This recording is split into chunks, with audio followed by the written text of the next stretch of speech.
लोग electronic circuits में इस्तेमाल करते हैं। इलेक्ट्रॉनिक सर्किट्स के अंदर इन कैपेसिटर्स को इस्तेमाल करने के बहुत से तरीके होते हैं। ये डिफरेंट टाइप के कैपेसिटर्स हैं जो कि इलेक्ट्रॉनिक सर्किट्स के अंदर लगे हुए हैं। इन्हें लगाने के अंदर इलेक्ट्रॉनिक सर्किट्स के अंदर इन्हें लगाने के जो हैं वो बहुत से तरीके हैं, जिनमें से एक पैरेलल तरीका है और एक सीरीज़ है। कैपेसिटर्स को हम अपनी ज़रूरत के तहत, जहाँ पर हमें ज़रूरत हो सीरीज़ में लगाने की, हम उस सर्किट के अंदर जो है इन कैपेसिटर्स को सीरीज़ में लगा देते हैं, और जहाँ हमें ज़रूरत हो कि इन कैपेसिटर्स को हम पैरेलल वे में लगाएं, वहाँ हम इन कैपेसिटर्स को पैरेलल वे के अंदर लगा देते हैं। पहले तो हम ये तरीका देखते हैं ना कि हम किस तरीके से इन सर्किट्स को इलेक्ट्रॉनिक सर्किट्स के इन कैपेसिटर्स को इलेक्ट्रॉनिक सर्किट के अंदर सीरीज़ और पैरेलल वे में किस तरह से लगाते हैं। फिर ये भी समझेंगे कि हम ये लगाते क्यों हैं। लेट्स से कि ये मेरे पास इस तरह से कैपेसिटर है। ये एक कैपेसिटर होता है, इस तरीके से बना होता है कैपेसिटर जो हम लोग इलेक्ट्रॉनिक सर्किट्स में इस्तेमाल करते हैं। यहाँ पर इसकी दो वायर्स होती हैं जिन्हें हम इलेक्ट्रॉनिक सर्किट्स के अंदर लगा देते हैं। लेट्स से कि मेरे पास कैपेसिटर है और इसी तरह के बहुत से कैपेसिटर हैं। जैसे कि मैं 2-3 कैपेसिटर्स ले लेती हूँ एक ही तरीके के। ये एक कैपेसिटर है और ये तीसरा कैपेसिटर है। तकरीबन मैंने 3 कैपेसिटर्स ले लिए।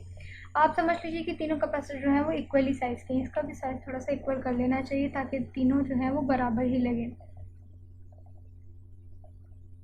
इस तरीके से अब ये कुछ हद तक तीनों इक्वली लग रहे हैं। ये 3 हमारे पास कैपेसिटर्स हैं। सबसे पहले इन कैपेसिटर्स को इलेक्ट्रॉनिक सर्किट के अंदर लगाने के लिए हम लोग पैरेलल कॉम्बिनेशन पढ़ते हैं कि पैरेलल कॉम्बिनेशन क्या है।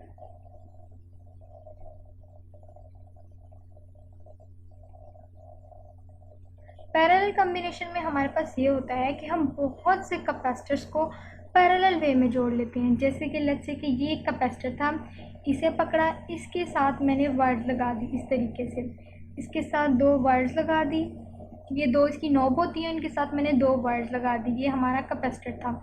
अब इसके बाद मैंने एक कैपेसिटर मज़ीद लिया और इस कैपेसिटर के साथ भी 2 वायर्स थी, उन्हें भी मैंने जो है उनकी जो 2 नॉब्स हैं उनको वायर्स के साथ जोड़ दिया। ये हमारा दूसरा कैपेसिटर आ गया।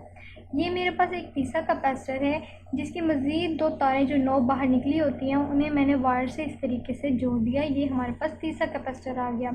अब इन तीनों कैपेसिटर्स को इस तरीके से आपस में जोड़ दिया।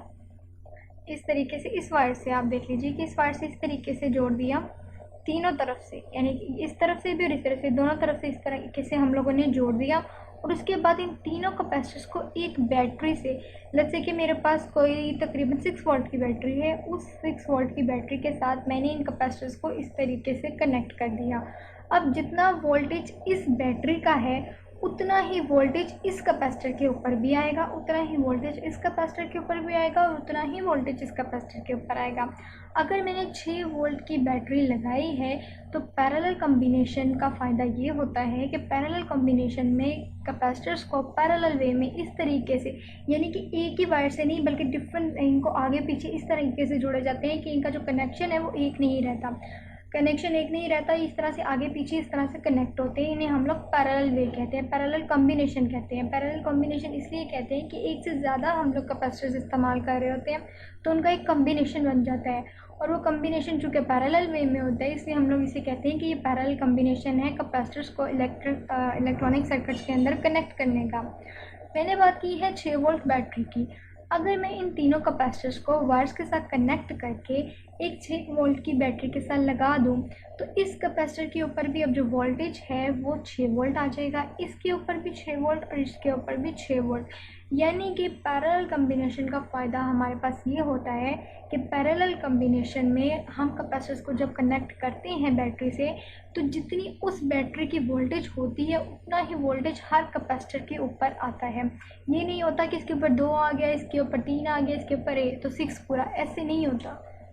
बल्कि जितना यहाँ बैटरी पर वोल्टेज है उतना ही वोल्टेज यहाँ आएगा, उतना ही वोल्टेज यहाँ और उतना ही वोल्टेज यहाँ, यानी कि तीनों पर वोल्टेज जो है वो इक्वल आ जाता है। इसके अलावा जब वोल्टेज हर कैपेसिटर पर आ जाए, जैसे कि अगर ये कैपेसिटर नंबर 1 है, जब इसके ऊपर वोल्टेज आ जाता है इसका मतलब है ये चार्ज हो गया है। जैसे जैसे इसके अंदर वोल्टेज आता चला जा रहा था ये चार्ज होता चला जा रहा है। और हमें ये भी मालूम है कि किसी कैपेसिटर के ऊपर जो चार्ज होता है वो charge Q is equals to C V के इक्वल होता है। C जो है ये हमारी कैपेसिटेंस है। कैपेसिटर के अंदर दो प्लेट्स होती हैं। ये एक पूरा कैपेसिटर जो है वो प्रिपेयर कैपेसिटर है जिसे हम लोग इलेक्ट्रॉनिक सर्किट्स के अंदर यूज़ करते हैं। जबकि वैसे हमें पता है कि जो कैपेसिटर की कंस्ट्रक्शन है वो कुछ इस तरीके से होती है कि इसमें दो प्लेट्स होती हैं जिन्हें बैटरी के साथ कनेक्ट किया जाता है। बैटरी के साथ कनेक्ट होता है और एक प्लेट के ऊपर नेगेटिव चार्ज होता है, एक प्लेट के ऊपर जो है पॉजिटिव चार्ज है। और इस तरह की जो कम्बिनेशन है उसे हम कहते हैं कि ये कैपेसिटर है। अब इस कैपेसिटर को मार्केट में इस शेप में इस्तेमाल किया जाता है और इसी शेप में हम बाय करके इसे इलेक्ट्रॉनिक सर्किट्स के अंदर इस्तेमाल करते हैं। अब इस कैपेसिटर नंबर 1 पे जो चार्ज है वो चार्ज 1 जो है बराबर आ जाता है C1 इंटू वी। मैं V1 इसलिए नहीं लिख रही क्योंकि हर कैपेसिटर पर चार्ज तो सेम है, तो V1 ना लिखें या V2 V3 ना भी करें तो कोई फ़र्क नहीं पड़ेगा। अब ये हमारे पास कैपेसिटर नंबर 2 है। अब इस कैपेसिटर के ऊपर भी कोई ना कोई चार्ज स्टोर है, जाहिर सी बात है इसको भी वोल्टेज दिया गया है तो इसके ऊपर भी चार्ज स्टोर होगा। वो चार्ज हम कह देते हैं कि वो चार्ज है Q2 जो कि बराबर है C2 इंटू वी।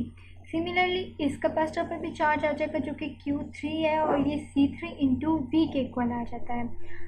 अब अगर मैं ये बात करूं कि मुझे पूरे चार्ज के बारे में मालूम करना है कि इस पूरे पैरेलल कम्बिनेशन के अंदर जो चार्ज स्टोर हुआ है इन सब कैपेसिटर के ऊपर इस बैटरी की वजह से वो चार्ज कितना है, तो मैं लिख सकती हूँ ना Q capital is equals to Q1 plus Q2 plus Q3। चूँकि हम लोग 3 कैपेसिटर इस्तेमाल किए हैं तो तीनों कैपेसिटर के जो हैं चार्ज का एडिशन जो है इस पूरे कम्बिनेशन के चार्ज के इक्वल आ जाएगा।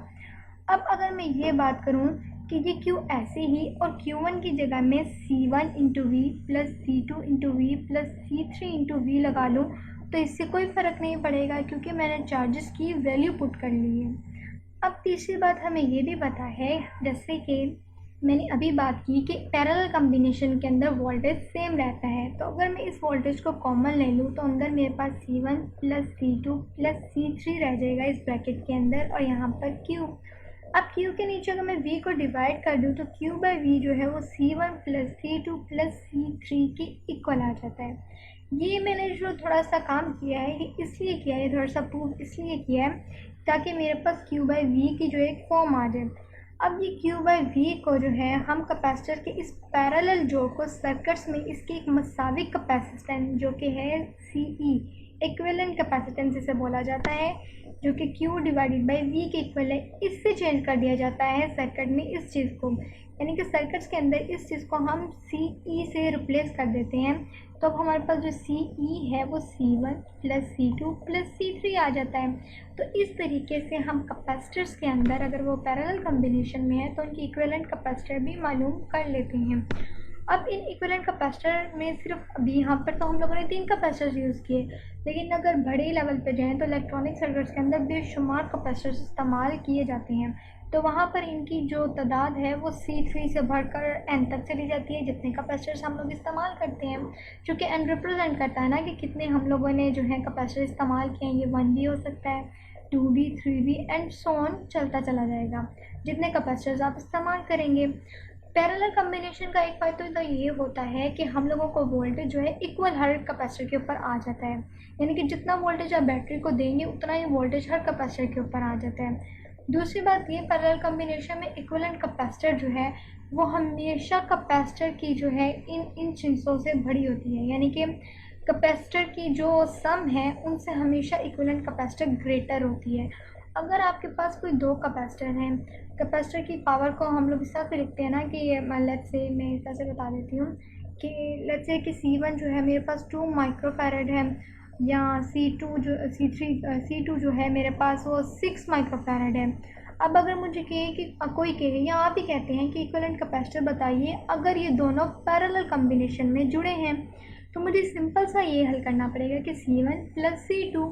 तो इस तरीके से मेरे पास जो इक्विवेलेंट कैपेसिटर है वो 8 माइक्रोफैरड आ जाएगी। तो मैं बता सकती हूँ कि अगर कैपेसिटर पैरेलल कम्बिनेशन में जुड़े हों और हमें उसकी कैपेसिटेंस भी मालूम हो, जैसे कि ये 2 माइक्रोफैरड है, ये 6 माइक्रोफैरड है, और इसकी इक्विवेलेंट कैपेसिटेंस बतानी हो तो इक्विवेलेंट कैपेसिटेंस जो है वो इनके एडिशन के इक्वल है।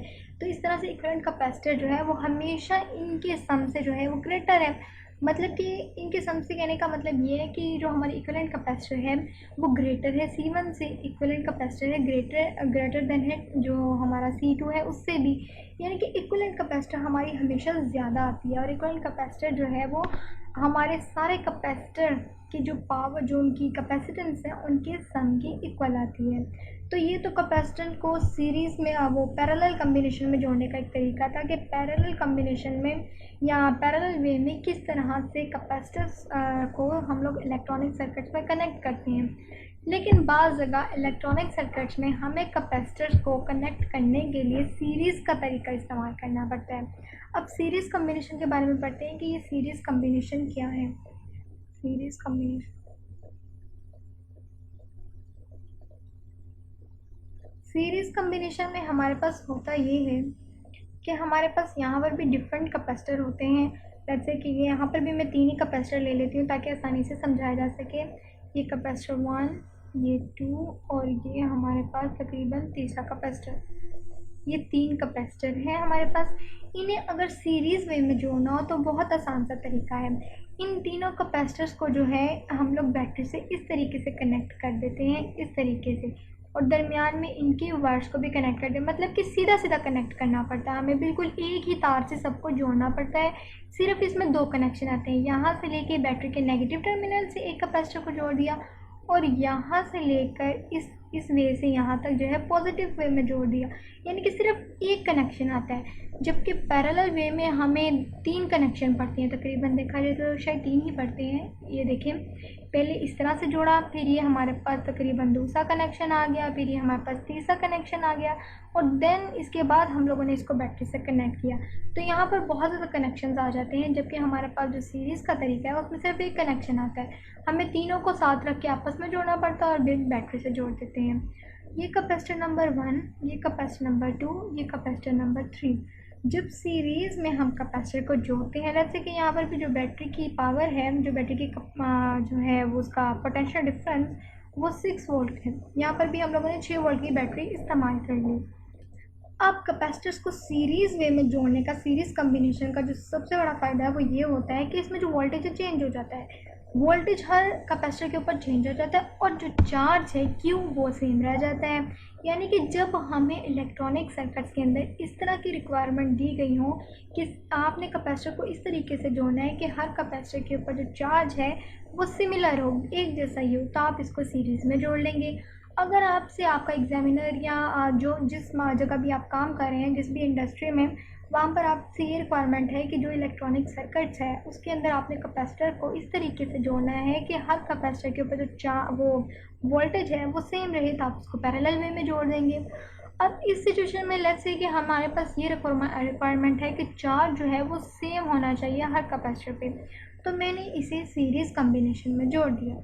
अब यहाँ पर भी चार्ज Q है, यहाँ पर भी चार्ज Q है, यहाँ पर भी चार्ज Q है, और ये जो चार्ज Q है ये बैटरी के चार्ज Q के इक्वल है। अब चार्ज Q जब इस पे आ गया तो इसका मतलब है जब बैटरी ने इसे कोई ना कोई पावर दी है, इसे पोटेंशियल डिफरेंस दिया है, इसे वोल्टेज दिया है, तभी तो इस पर चार्ज स्टोर हुआ है। तो इसका मतलब है इसका जो वोल्टेज है वो C1 V1 होगा, C इसकी कैपेसिटेंस और V1 इसका वोल्टेज। यहाँ पर हर कैपेसिटर के ऊपर वोल्टेज चेंज हो जाता है। इस तरह से चेंज होता है कि आप इसी तरह से समझ लीजिए कि 6 वोल्ट की बैटरी है, इस कैपेसिटर को 3 वोल्ट मिल गए, इस कैपेसिटर को 2 वोल्ट मिल गया और इस कैपेसिटर को 1 वोल्ट। तो देखा जाए तो इनका एडिशन फिर बैटरी के वोल्टेज के इक्वल ही आ जाता है। बैटरी के वोल्टेज से ज़्यादा वोल्टेज कभी भी इनके एडिशन में नहीं आ सकता। जितना वोल्टेज बैटरी के पास ही है उतना वोल्टेज ही इन तीनों कैपेसिटर्स में डिवाइड हो जाएगा। अब इस कैपेसिटर नंबर 2 पे जो चार्ज स्टोर है वो C2 इंटू V2 हो सकता है, और कैपेसिटर जो चार्ज 3 है कैपेसिटर नंबर 3 पर वो C3 इंटू V3 आ जाता है। अब यहाँ अगर मैं वोल्टेज की बात करूँ तो वोल्टेज जो है हमारा टोटल वोल्टेज जो है वो इस तरह से डिलीवर हो गया है कि कुछ इसको भी मिल गया V1, कुछ इस तरह V2 यहाँ चले गया, कुछ इस तरीके से V3 इस कैपेसिटर में आ गया, और टोटल इनका जो सम है वो बैटरी के वोल्टेज के ही इक्वल रहा। अब मुझे ये तो पता है कि जब कैपेसिटर पर वोल्टेज दिया जाए तो उसमें चार्ज स्टोर हो जाता है और चार्ज को हम Q is equals to C भी लिख सकते हैं। लेकिन अब अगर मैं वोल्टेज की बात करूँ तो वोल्टेज को लिखने के लिए मैं इस एक्सप्रेशन को इस तरीके से चेंज कर सकती हूँ। अगर अब मैं यहाँ पर Q डिवाइडेड बाई C लगा दूँ, यहाँ पर Q divided by C1, Q divided by C2 plus Q divided by C3 लगा दूँ, तो इस तरीके से इनकी वैल्यूज़ पुट हो जाएंगी। और यहाँ पर तो सिंपल हमारे पास v का पहले ही ऑलरेडी एक्सप्रेशन गिवन था कि यहाँ पर सिंपल v है, यहाँ पर v को रखते हैं और सिर्फ v1, v2 और v3 की हम लोगों ने वैल्यूज़ लगा दी। अब अगर उसके बाद मैं ये करूँ कि चार्ज चूँकि इन तीनों कैपेसिटर पर सेम है, तो क्यों ना चार्ज को कॉमन ले लिया जाए, यानी कि इस तरीके से कर लिया जाए कि चार्ज तो सेम है, चार्ज को बाहर निकाल लिया और C divided by 1 divided by C1, 1 divided by C2 plus 1 divided by C3 आ जाए और यहाँ पर हमारे पास v रह जाए। तो अगर मैं Q को यहाँ पर डिवाइड कर दूँ v से, तो हमारे पास यहाँ पर 1 by C1 plus 1 by C2 plus 1 by C3 आ जाएगा। और इस तरीके से जिस तरह से हम लोगों ने पैरेलल कॉम्बिनेशन में किया, सेम काम हम यहाँ पर सीरीज़ में भी करते हैं। सीरीज़ में भी हम इस चीज़ को एक इक्विवेलेंट कैपेसिटेंस से बदल देते हैं, जिसे हम कहते हैं कि ये 1 बाई CE है। तो 1 by CE 1 by C1 plus 1 by इस तरह से 1 by C2 plus 1 divided by C3 होता है। और ये जो 1 बाई CE है ये हमेशा लेस देन होता है 1 by C1 plus 1 by C2 plus 1 by C3 से। तो जो हमारे पास, और इसके अलावा अगर 3 कैपेसिटर के अलावा आप बहुत ज़्यादा कैपेसिटर भी इस्तेमाल करो मार्केट्स में इलेक्ट्रॉनिक सर्किट्स के अंदर, तो वो एंड तक जा सकते हैं, जैसे कि पैरेलल कॉम्बिनेशन में है। सेम काम सीरीज़ कॉम्बिनेशन में भी होता है। बस फ़र्क ये है कि सीरीज़ कॉम्बिनेशन में आपके पास हर कैपेसिटर के ऊपर चार्ज जो है वो सिमिलर आ जाता है, और पैरेलल कॉम्बिनेशन में हर कैपेसिटर के ऊपर जो है वोल्टेज सेम आ जाता है। अगर आपको ये कहा जाता है कि आपके पास एक कैपेसिटर है, उसकी जो कैपेसिटेंस है वो 3 माइक्रोफैरड है, इसी तरह से एक और कैपेसिटर है C2, उसकी जो है आपके पास कैपेसिटेंस वो 6 माइक्रोफैरड है। आप इसकी इक्विवेलेंट कैपेसिटेंस बताइए, जबकि ये सीरीज़ में जुड़े हैं। तो आप इस तरीके से करेंगे 1 by C1 plus 1 divided by C2, तो 1 डिवाइडेड बाई 3 प्लस 1 बाई 6 जो है आपके पास, तो ये जो है आपके पास जो है 3 बाई 6 आ जाएगा। 2 यहाँ और 1 यहाँ, 3 बाई 6 आ जाएगा, जो कि आपके पास 1 बाई 2 है। तो 1 बाई 2 आपकी जो है इक्विवेलेंट कैपेसिटेंस है।